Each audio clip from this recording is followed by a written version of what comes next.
Thank you for joining us today for what promises to be an inspiring and insightful event on the future of talent management.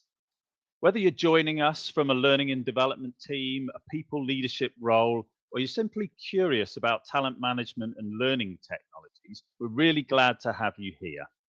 We've got a brilliant lineup and a packed agenda. So here's a quick look at what you can expect over the next hour. First, we're going to introduce you to our fantastic speakers. Then we're going to take a moment to define what we mean by talent management in today's context. We're going to explore current industry trends, particularly why the future of talent management really matters for L&D practitioners. And after that, we'll move into a dynamic roundtable discussion where our speakers will share real-life case studies and practical takeaways. And finally, we're going to wrap up with a live Q&A. So please feel free to pop your questions into the chat throughout the session. We're going to gather them up and get to as many as we can at the end. So let's dive in then. So we're incredibly fortunate to be joined today by 6 exceptional speakers in the field of talent, leadership, learning and technology. Firstly, we've got Sapna Subhash, the Talent and Leadership Career Pathways Manager at NHS England, bringing a strategic perspective on talent pipelines and progression. We've also got Karen Chumman, Deputy Director of People, Talent and Leadership at NHS England South East, with rich experience in developing inclusive leadership frameworks. We've got Ray Kader, Head of Learning and Development at KAUST, offering a global view on learning innovation in high-performance environments. We've also got Andrew Jacobs, CEO and consultant at Plan Learning, a familiar name to many of you, known for his forward-thinking approach to learning design. We've got Jane Mather, consultant and Limelight Consulting, and author of Humans and AI, The Future of Work, whose work explores how technology and humanity intersect in the workplace. And we've also got Helen Thomas, Assistant Director of Leadership and Succession at NHS Wales, playing a key role in driving NHS Wales's 10-year succession strategy with a focus on inclusive and compassionate leadership. So a huge thank you to all our speakers for being here today. We're really excited to hear your insights. So before we get into the trends and discussion, let's take a moment to ground ourselves in a shared understanding of what talent management means. Today, we're using the CIPD definition of talent management, which describes it as the systematic attraction, identification, development, engagement, retention and deployment of individuals who are considered particularly valuable to an organization. So in other words, it's not just about hiring the right people. It's about creating the conditions that allow individuals to grow, flourish, and make meaningful contributions to the goals of the organization. And it's a topic that sits right at the intersection of learning, leadership, and strategy, which is exactly what we'll be unpacking throughout today's event. So what does the future of talent management look like? It's a big question, and there's no one-size-fits-all answer. But what's clear is that the future is being shaped by 2 major forces: the evolving role of learning and development, and the rapid advancement of technology, particularly AI, and how L&D practitioners are starting to harness it. So to explore this a bit further, I'd love to bring in Andrew Jacobs. So Andrew, you work with a wide range of organizations, always seem to have your finger on the pulse of what's happening across the L&D landscape. So from your perspective, how are L&D and leadership teams approaching people development right now? And are there any emerging trends or recurring themes that you're seeing, whether around upskilling, reskilling, or something else entirely? Okay, so we could do an hour just on that, but we can't. So let's try and summarize it in very brief terms. Where are we? There's a focus on reskilling and upskilling, absolutely. And the economic environment is going to shift towards more of that. The idea of attraction, I love that definition of talent management, including attraction, which is something that L&D hasn't really done with now. The way we recruit people is changing, and that seems to bypass a lot of the work we do in L&D. But the actual people bit and how we develop and support people is going to come even more critical now. I think we're going to see lower recruitment and attraction, that's potentially going to go down. So we will see more people wanting to sweat the resources, so to speak, from their technology, but also getting what they can out of their people and developing their people internally.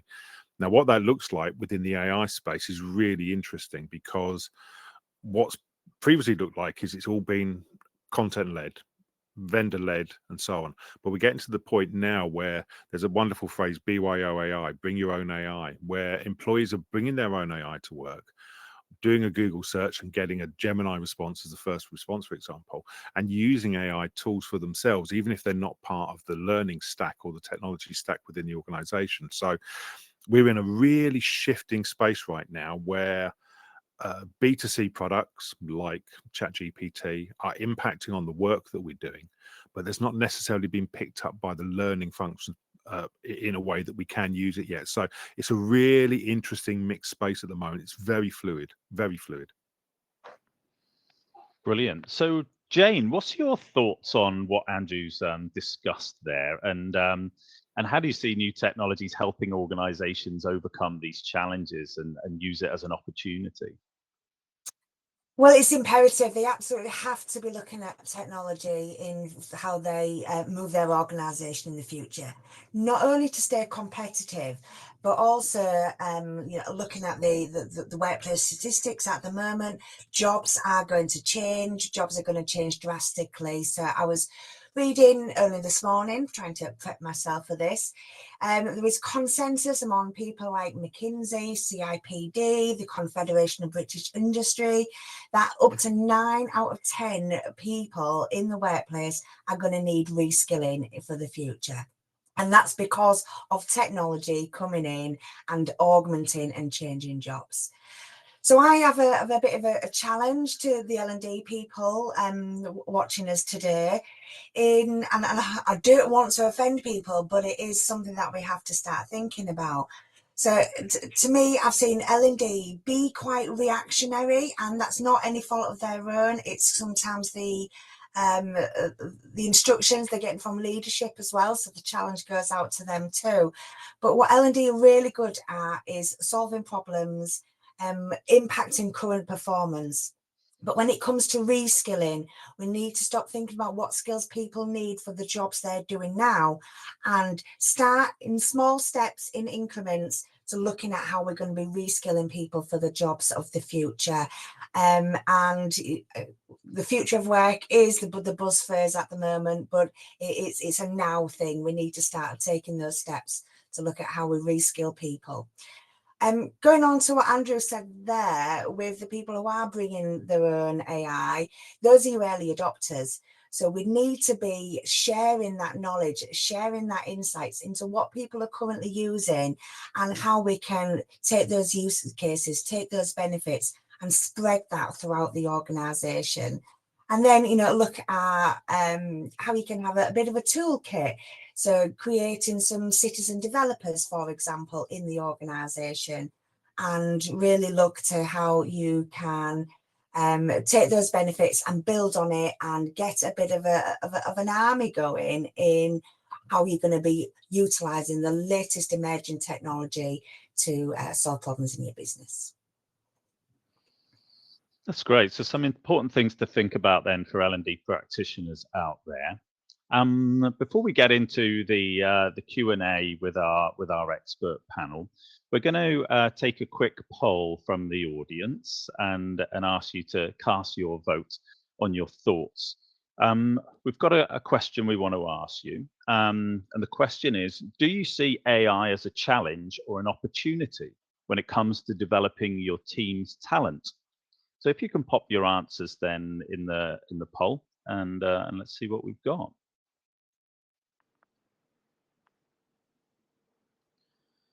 I guess for some people, a challenge is an opportunity in itself.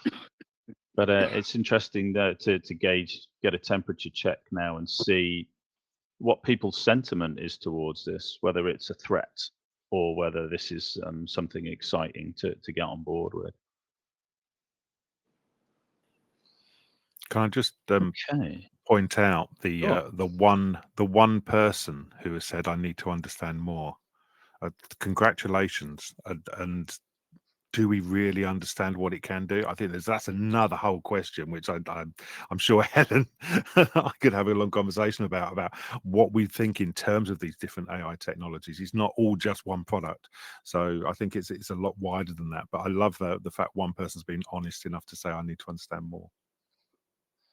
Exactly. I think it's quite easy to get swept along with technology and AI and feel that it needs to be discussed or mentioned without truly understanding what it means and what it does and what the impact is. So I think having honesty and being open about what they do understand and what they don't is really important, because it's a tool that needs to help you do things better, or do things in a different way, and to understand what that is and not just throw it about or whatever, or throw it in for the sake of it. It's really important.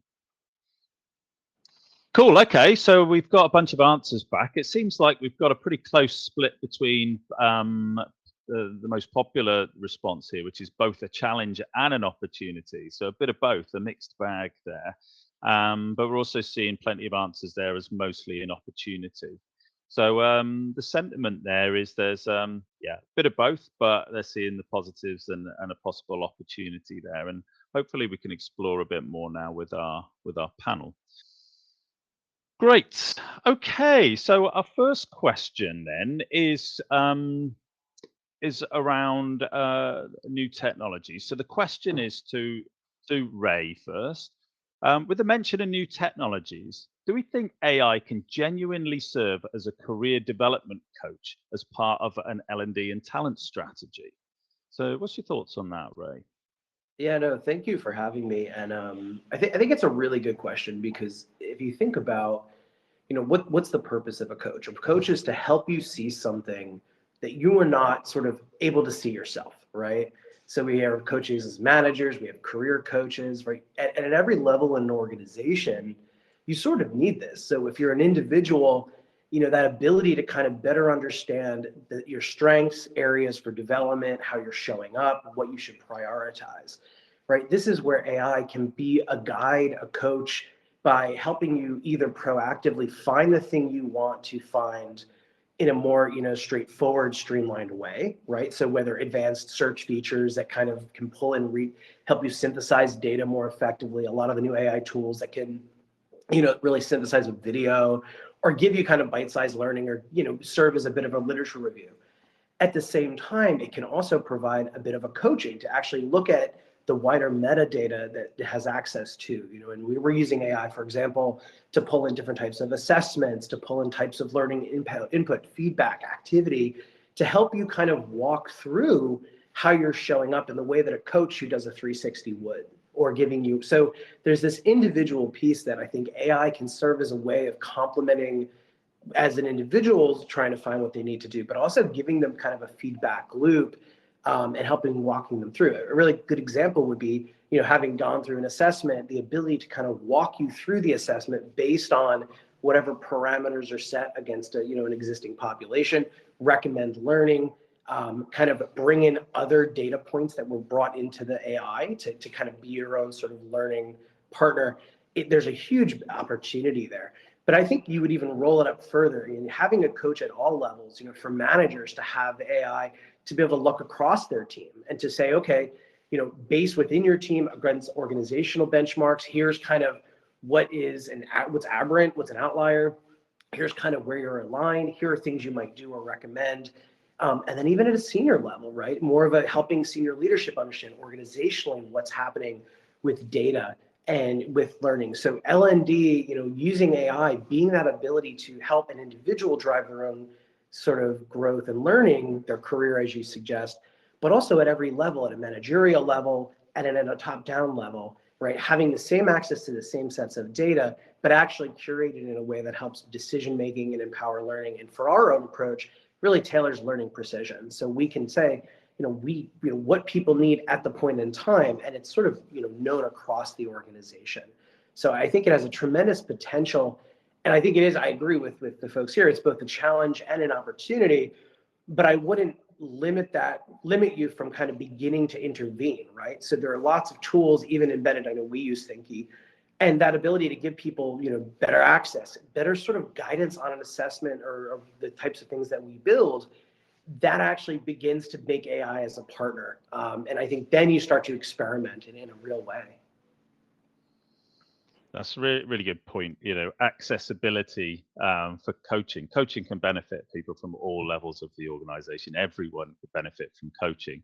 And often the barriers are access to that, not just access to it at all levels, but also that immediacy, that on-demand aspect of it. So you can definitely see a benefit there.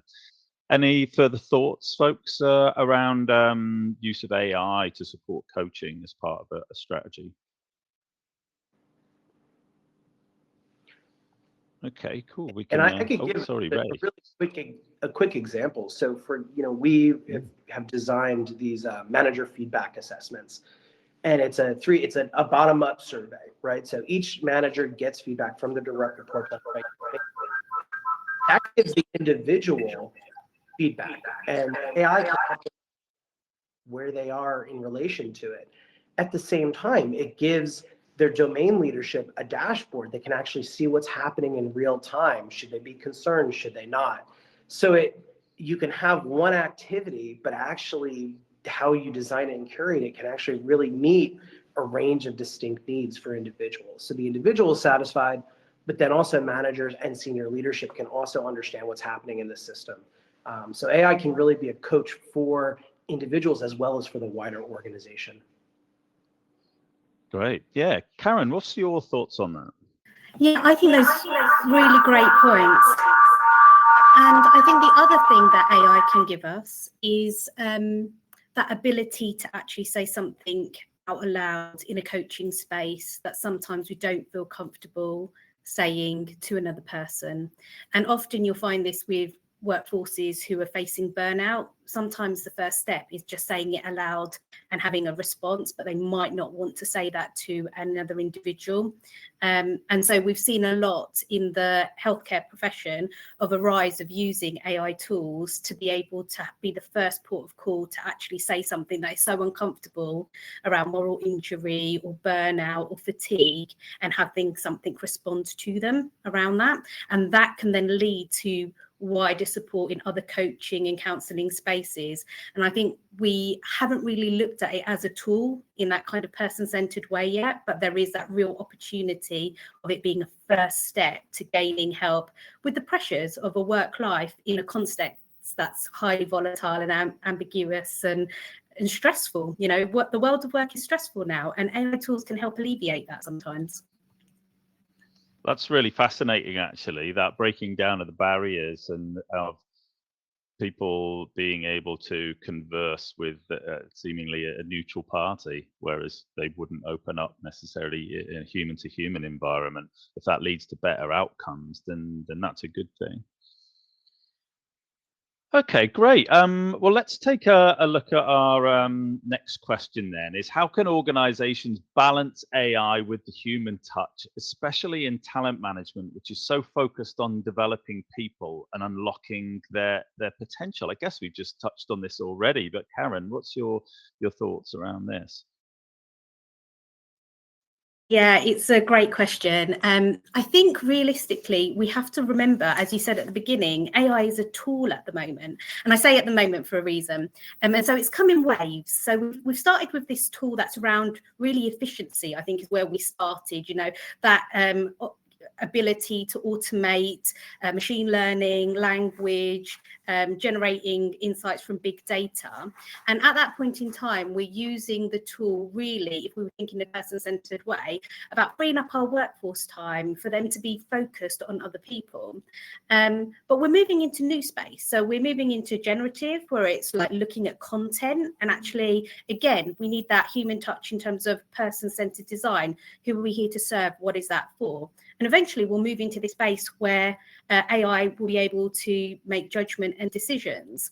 And I think what's going to be really interesting is recognizing what AI doesn't have at the moment, which people do have, which is a level of emotional intelligence to read between the lines of what is not said. we're outpacing tech in terms of intuition. So yes, tech can be creative, AI can be creative, but it's based on our creativity. It's a bit of a, continuous improvement. It's not a paradigm shift because it's not intuitive in the way that people are. And still its decision making in terms of judgment is flawed. And that's because we as people are flawed, and we are teaching it, but we're not teaching it in a way that we self-correct our flaws. We're not doing that with AI. So I think to be really focused on the human touch around AI, it's what's the purpose? Why are you engaging in this tool? What's the benefit for your workforce and your customers, your people that you're engaging with it for? So how do we design it is the first question, and how do we keep that person centered? Secondly, how do we use it? How do we implement it? Because actually we need to keep evaluating it, and they need to have humans in the loop still, because it's still baby. I mean, it's amazing, but it's still baby tech. Do you know what I mean? And we're still kind of learning with it. And then how do we teach it from our data? Because, we've seen instances where you let AI loose on, social media, and within, a week it's far right and misogynistic. So actually, what are we teaching it? How do we become the best through our engagement with it and make it the best? And I think, the real thing around this is, how do we ensure that the tech doesn't influence us to become more robotic? Because we have to remember that tech is having an influence on us. When we're focusing on efficiencies, when we're focusing on process, we can forget people. And if we're always engaged in tech in that way, we lose our human touch. So the first step is we keep our humanity, then we can help the tech to have the human touch and mirror our humanity. That's great. There's some really interesting points there. I was really keen to see Helen, what your thoughts around that, about the balance between the human touch and the efficiency and automation and accessibility of tech, especially in the context of compassionate leadership. What's your thoughts around that? I think Karen summarised that really, really well. I mean, we have to have that integration between AI and human collaboration, and use the compassion that we are driven with and our values to maximise that integration. I'll give you an example. We use a number of psychometrics when we're on our leadership programs and management programs, and they're fantastic. They'll collect the 360-degree feedback. They'll generate some ideas of what individuals can do to learn and develop. But we do not give that 360-degree report back to that individual cold. We will send them a copy, but a coach will look at, how is that working? Let's look at the interpretation of it. How can I maybe leverage some really good questions so that individual can get more insight into what that report is saying? And how do I let that individual explore that safely?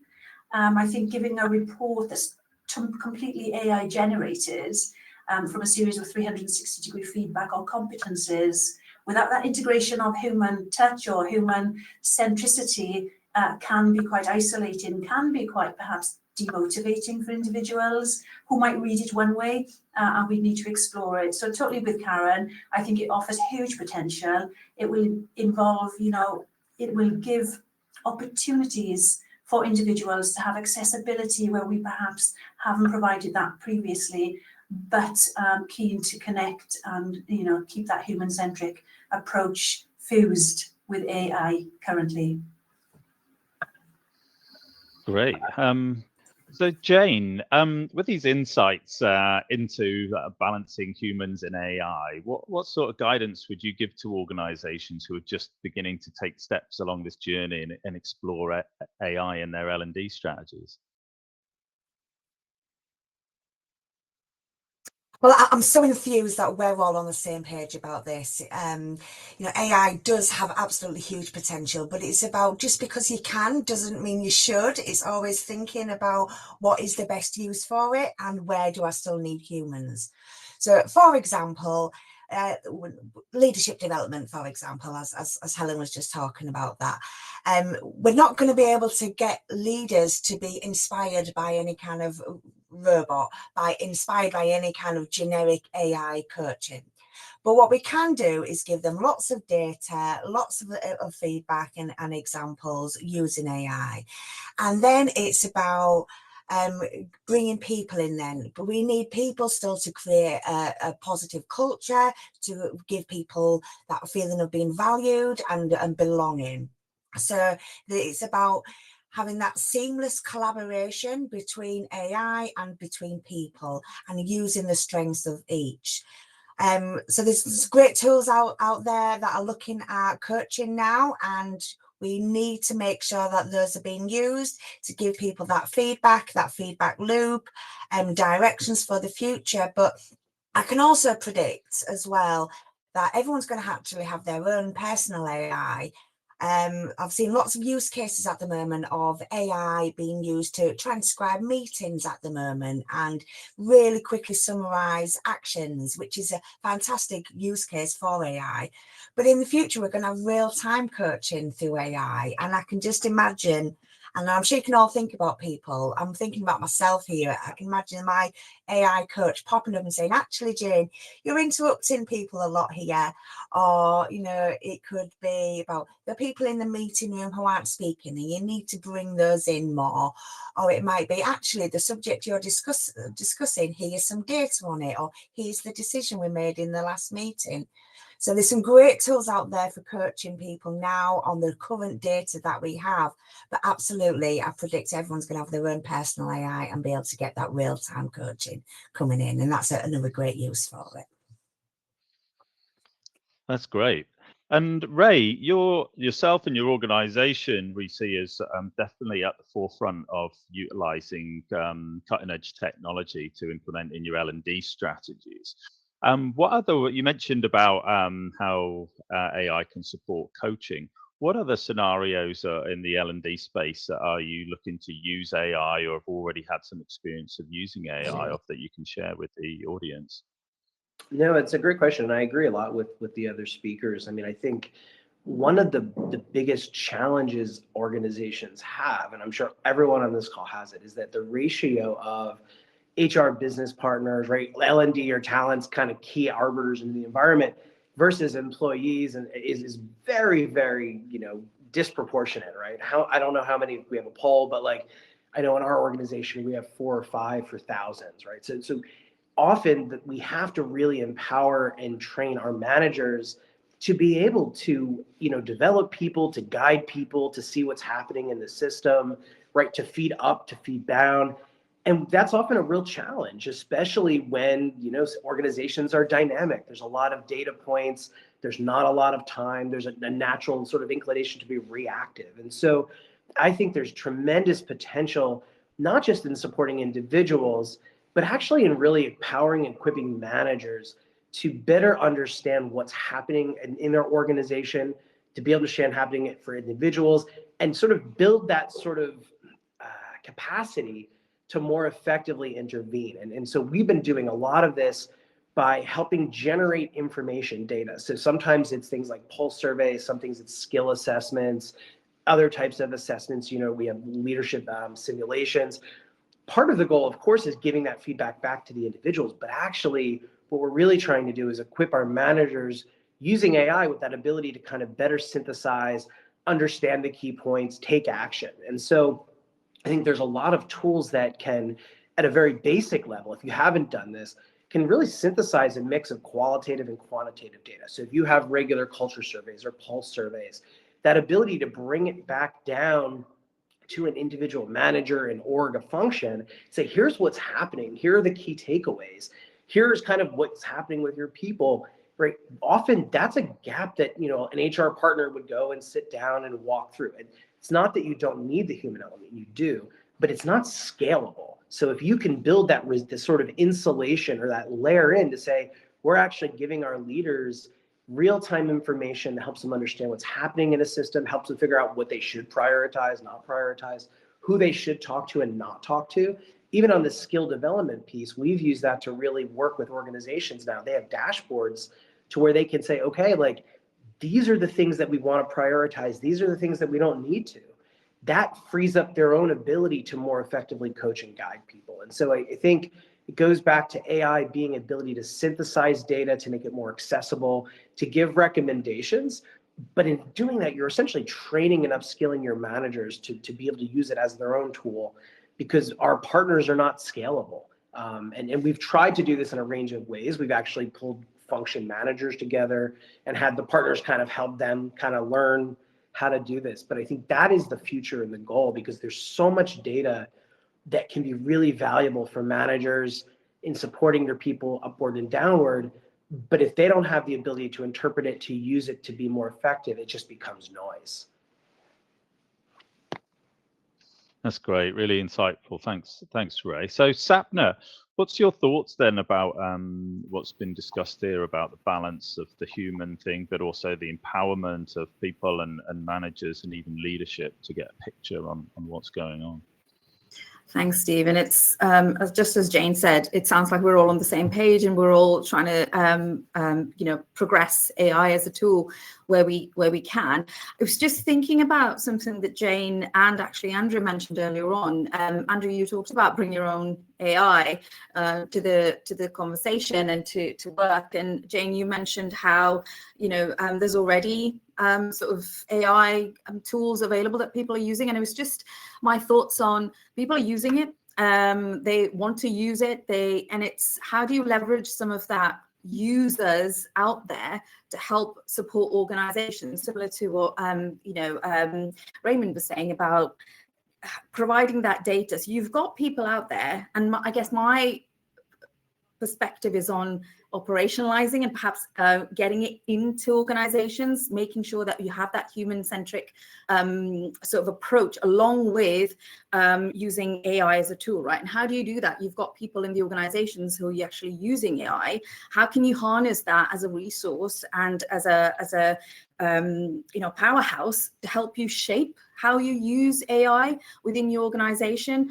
And I was reading something about how the individuals are really, really worried about saying, yes, I do use AI to do my job better or make myself better in the role that I am in or the career that I'm aspiring to, because they're worried about how perception sort of impacts then their careers and their prospects. So how do you make people feel it's safe to say I'm using AI, and it's actually to the benefit of the organization to be able to allow people, empower people to openly use AI to help support them in that career journey? And that's something I'm really interested to scope out and explore.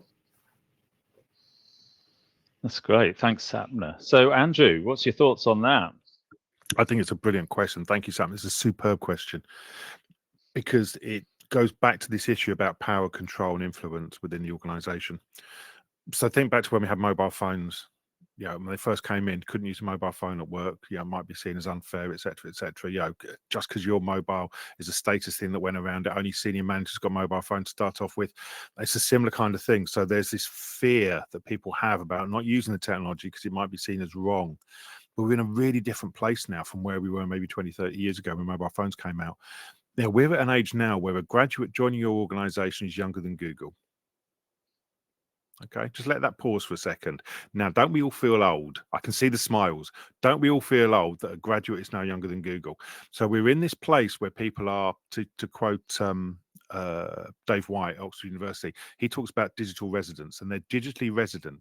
So we're in a space where people are already digitally resident. What we need to do is create an environment and a capacity in a space where we welcome people using it. So if people are using AI, celebrate it, highlight it, and then go, that's fabulous, brilliant. I love the fact you're doing that. How are you doing it? Show me how to do it. Show me how we can make it better, because it's fundamentally not about a talent function being the oracle and the knowledge and the police around this stuff. A talent function recognizes that things are happening outside of their control and how they can bring the best of that in to make the organization better, which in the current circumstance is exactly where we need to be. It's not even about an amnesty, Margaret, because if you call it an amnesty, there's an implication that it's something wrong. It's not about an amnesty on things that are wrong. It's about celebrating the things that are right. And it's about reshaping the conversation around how we have that. Exactly, Darren. Well, positive examples, exactly. Yeah. I'd also like to come in if that's okay. Going on in the chat here. Yeah, jump in, Darren. Sorry to jump in, Steve. And I think we as for it. practitioners have to up our game in the HR space, especially in the learning, development and recruitment. So I recently saw a advert for a civil service job, actually, where it said, you know, if you've used AI to generate your application or your CV, this needs to be true. There was a kind of probity underlying thing underneath. It made it feel really, really uncomfortable. Yet I'm betting within the civil service, they're using AI to sift their activities or you know, make efficiencies. And I'm like, well, if it's good enough for us, why is it not good enough for our applicants? Because we'll need them to use it when they're in the organisation. So I'm not sure where this kind of really weird double standard has happened. And also it's in education as well.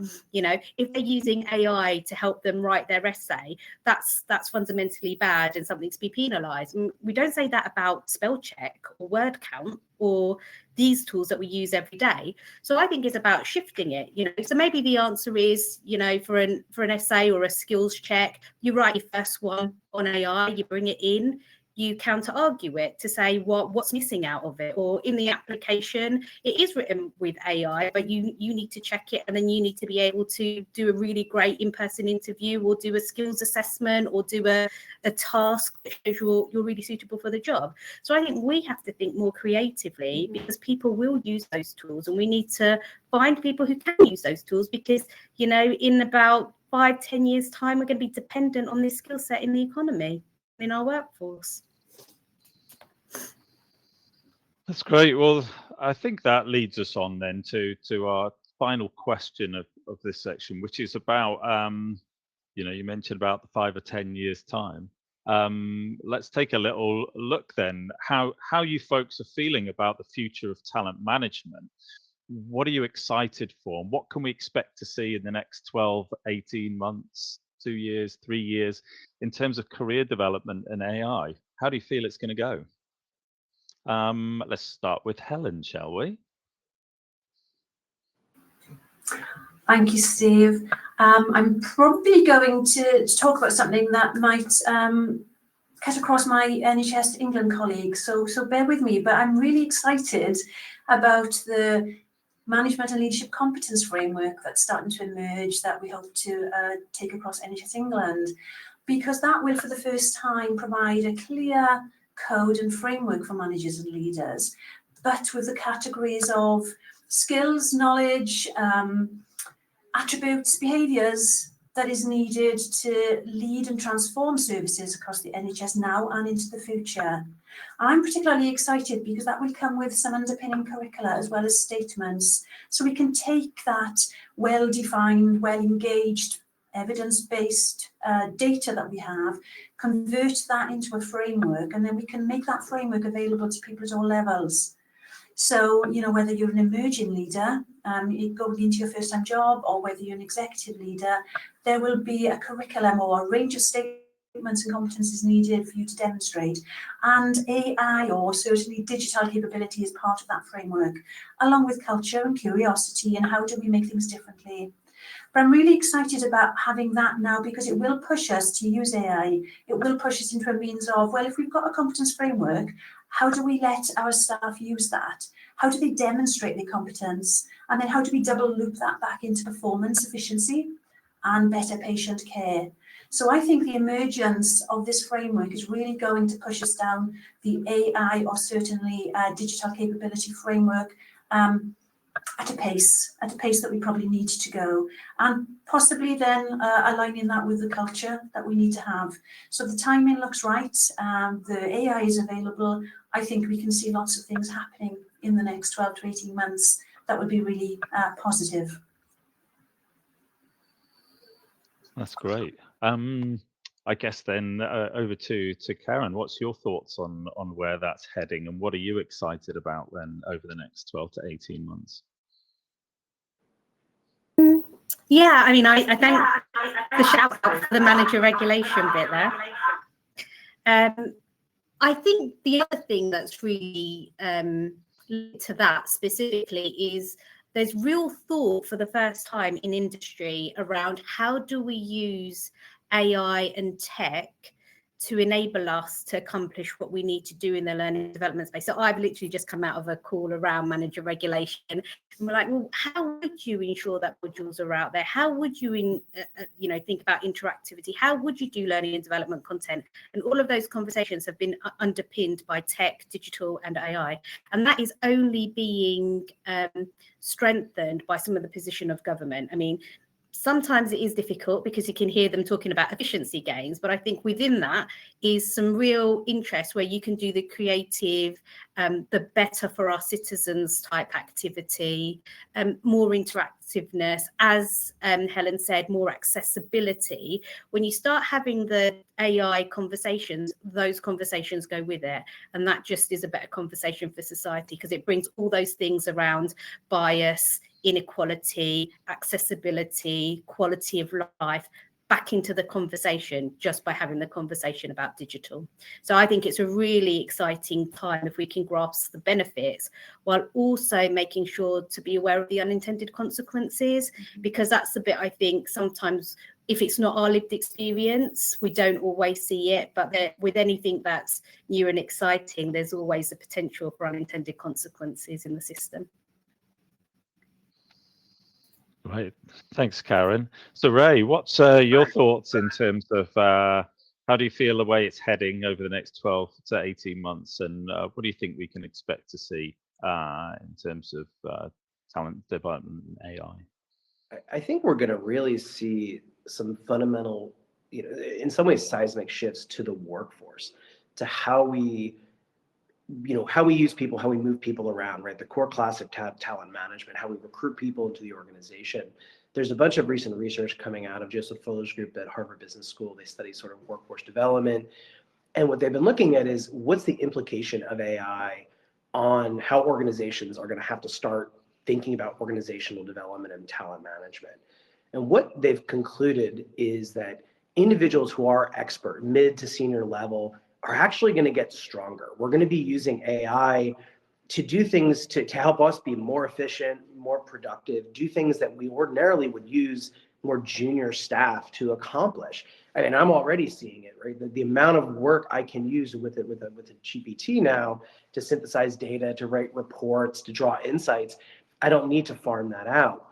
And so part of what their study has shown is that in key fields where the learning curve is substantial early on, where it takes time to build fluency, there's actually going to be a real challenge. There's going to be less of a need for individuals who have that sort of early level expertise versus if you're a cashier or if you're working in a service role where the training time is not so long to get at that level, that early career level.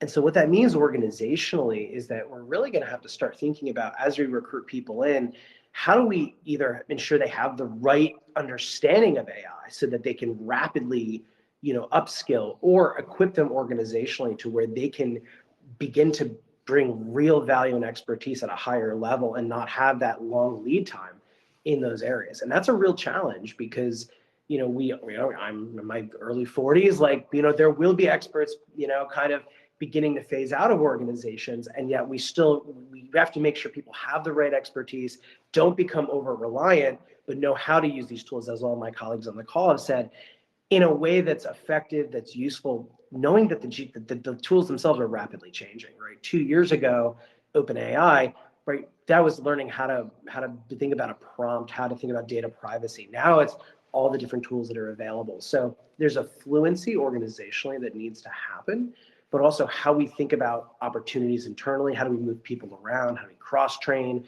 the whole structure of teams, I think is going to fundamentally change in the coming years. That's great. Thanks, Ray. So Jane, what are you excited about over the next couple of years, and what do you think we can expect to see? Well, I expect to see that AI and robotics, agentic AI, is going to become embedded throughout every team and every role throughout the organisation. So again, as that tool and utilising the strengths of humans and utilising the strengths of AI.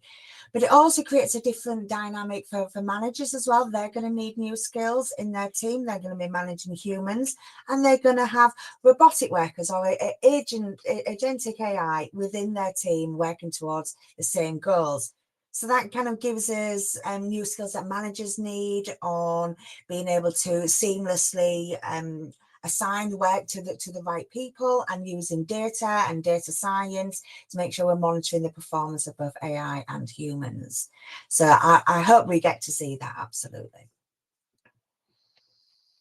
Great. Well, we're going to move on to the live Q&A shortly. So please feel free to post your questions in the chat box that we can pitch to our experts here. And I guess just to round up then the views on what we're excited about or what we're interested to see or how we think it's going to go. Andrew, any final thoughts on what you expect to see and what you're excited about over the next couple of years? Okay, we've got another hour. A couple of things. There's some. I'm loving the comments from everybody that's here. Because we are on the same page. One thing we're not on the same page with is we need to be absolutely clear in terms of the jobs we're talking about. The responses from the brilliant people here seem to be focused on knowledge workers, people who are sitting and working at a desk. And we're knowledge work, and that's natural because most of the work we do is knowledge based now. But we have skill workers. We have people like those who work in shops, those who work in workshops, those who work in schools and education, those who work in care and social care, for example. We need to build to include those people because we're in a danger of segmenting the workforce if we're not careful, and creating the people who can use AI and the people who can't use AI. And so we need to think broadly across the use of it. That's not to limit its use, but to be more creative in the nature of how we use it. And that's one thing I think will happen over the next 12 to 18 months, because we will see certain tweaks. And there's lots of ways of doing it. The things, for example, if you work in a social care space, it would be really simple to develop the technology to put a sensor into a toilet seat, which has a SIM card. And then when an individual gets up in the morning and they use the toilet, we know they've used the toilet. Now, from a social care perspective, what it should be able to do is take that data and say, let's have a look and see who people we need to go and visit this morning actually got out of bed. Because if they haven't got out of bed, they should then be a priority. And I would like to see the technology working in those kind of ways to understand and then provide guidance for us, for people who work in, like I say, those more skill-based activities where we're expecting people to work face-to-face with individuals, for example. And so that's what I would like to see. Whether we're going to get there, I hope it comes down that way. But I think that's the kind of stuff that we should be looking towards. Great. Thanks, Sorry Andrew. to be contentious, everybody. That's what we're here for. It's okay. Jane, some thoughts then on how we can get people to trust AI? Yeah, well, just before we do that, actually, I just wanted to say about Andrew's comment. I love hearing use cases that I've just never heard before. I'm always learning with this.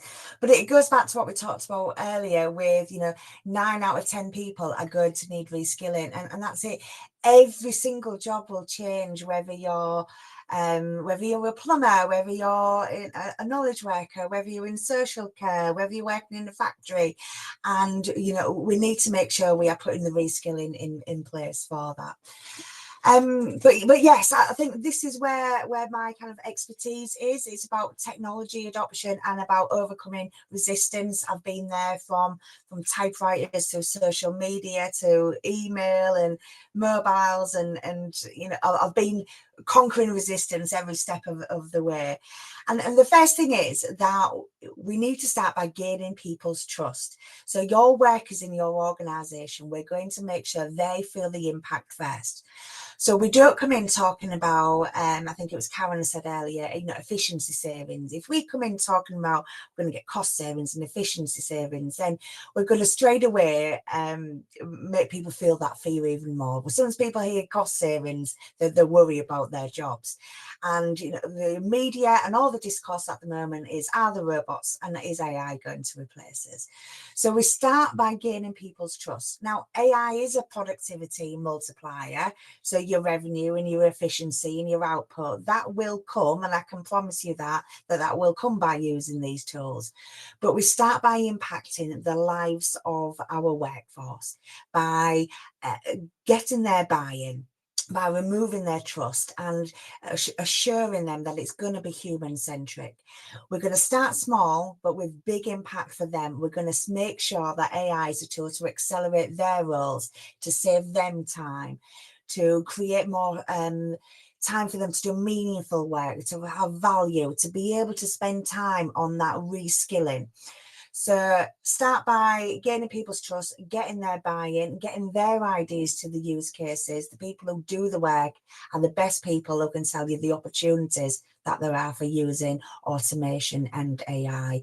And make sure it's a collaborative thing about how you're going to adopt AI in your organisation. So start small, think big impact for the workers, accelerate their roles, and then let them collaborate on what they're going to do with that time saved. So I often say, 3 things that we can do with that gift of time. You can actually give people the gift of time. The 4-day week is going to have to become an inevitability. The second use of that gift of time is to make sure they are focused on reskilling, on upskilling their current skills so we can continue to use the tech stack and other opportunities. Really make sure that value that they are getting from the time saved by automating an AI is something that they're going to benefit from. And then the third thing that you can do with that gift of time is then using them for continuous improvement, for business development, for more valuable, meaningful work, and for creating human connection. We've all wished we had more time in the day to do things that we just don't get round to. AI and automation can give people the gift of time to spend on the things that they think is going to add value to the organisation.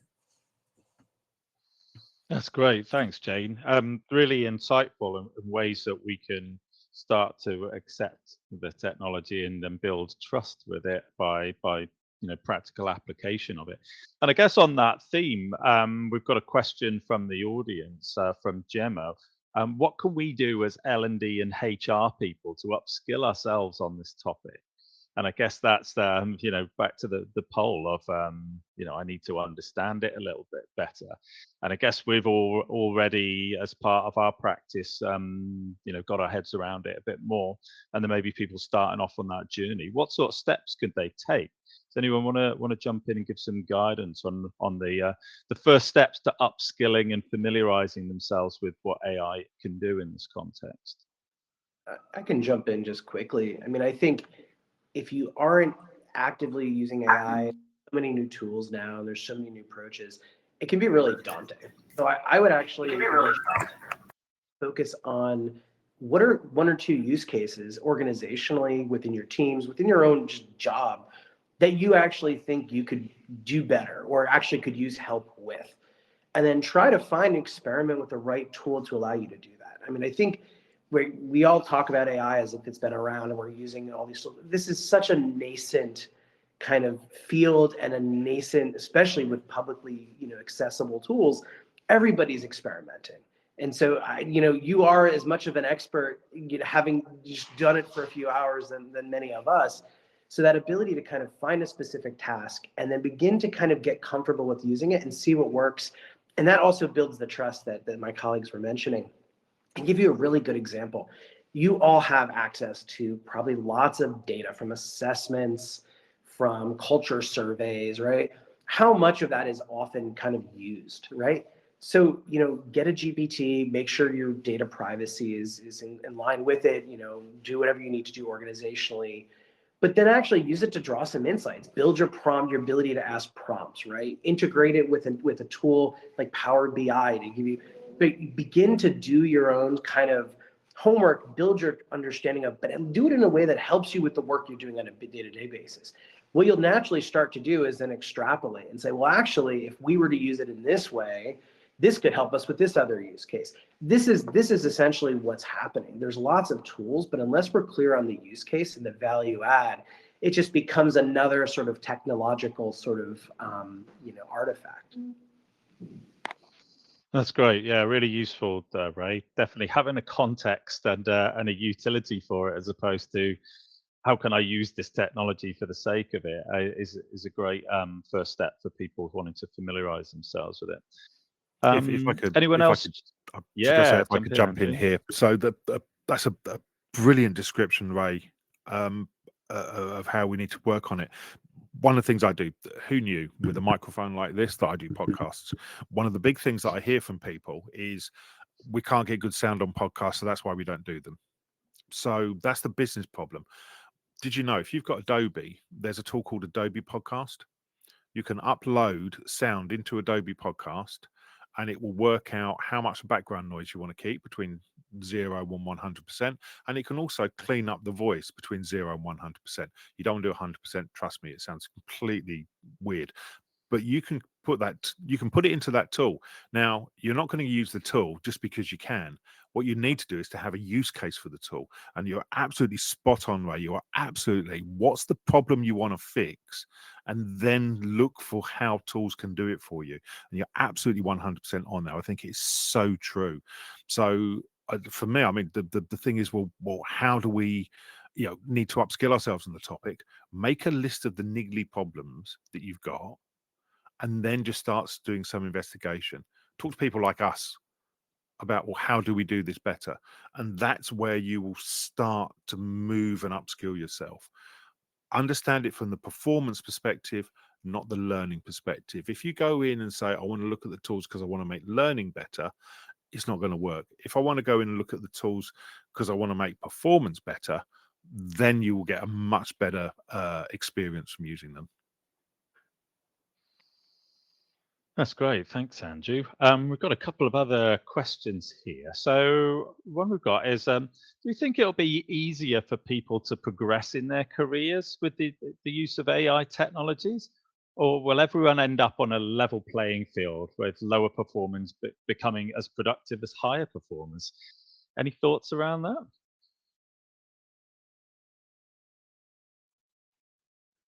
Karen? Yeah, I'll come in if that's okay. I wonder whether the nature of careers is actually going to change. So we've already seen it getting flatter, more squiggly careers, more generations in the workforce, more people wanting portfolio careers. And I would go back possibly to what Jane said is, actually, is there going to be something about actually work doesn't dominate our life and life dominates our life? It's about family, it's about reconnecting with nature.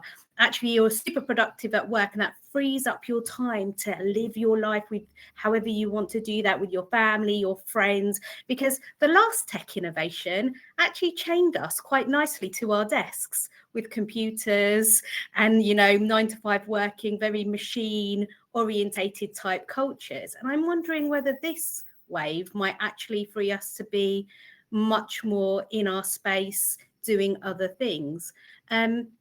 I do think there will be a change, though, in that the thing that will become the key thing that makes a difference in your career is your ability, either about compassion and emotional intelligence, or it's about judgment, decision making, and critical thinking. Because at the moment, those are the things that AI can't do.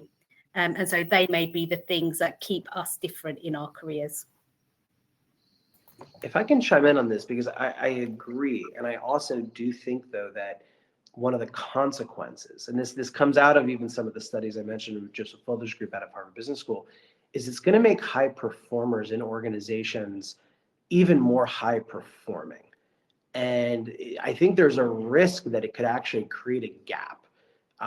Whereas, you don't, it almost could exacerbate some tendencies to I don't need to actually share the knowledge. I can, just do it. I can have an AI coach that coaches me, or I have an AI that does this work for me. So I think we're seeing it organizationally already where people who are able to influence these tools, who have expertise, are able to do a lot more. So I hear you on the work life, but I think it also kind of allows you to do more in an organization, have greater scale and impact. And those that don't have that expertise might actually struggle to meet that level. So I do worry there could almost be a stratification in the workforce, not necessarily the way that we talked about from different types of work, but actually even within the same knowledge sort of industries. And so I think, how do we close that gap and ensure that we don't lose sight of mentorship, we don't lose sight of the human connection in bringing people along while we're using these tools to be that much more productive in the work that we do?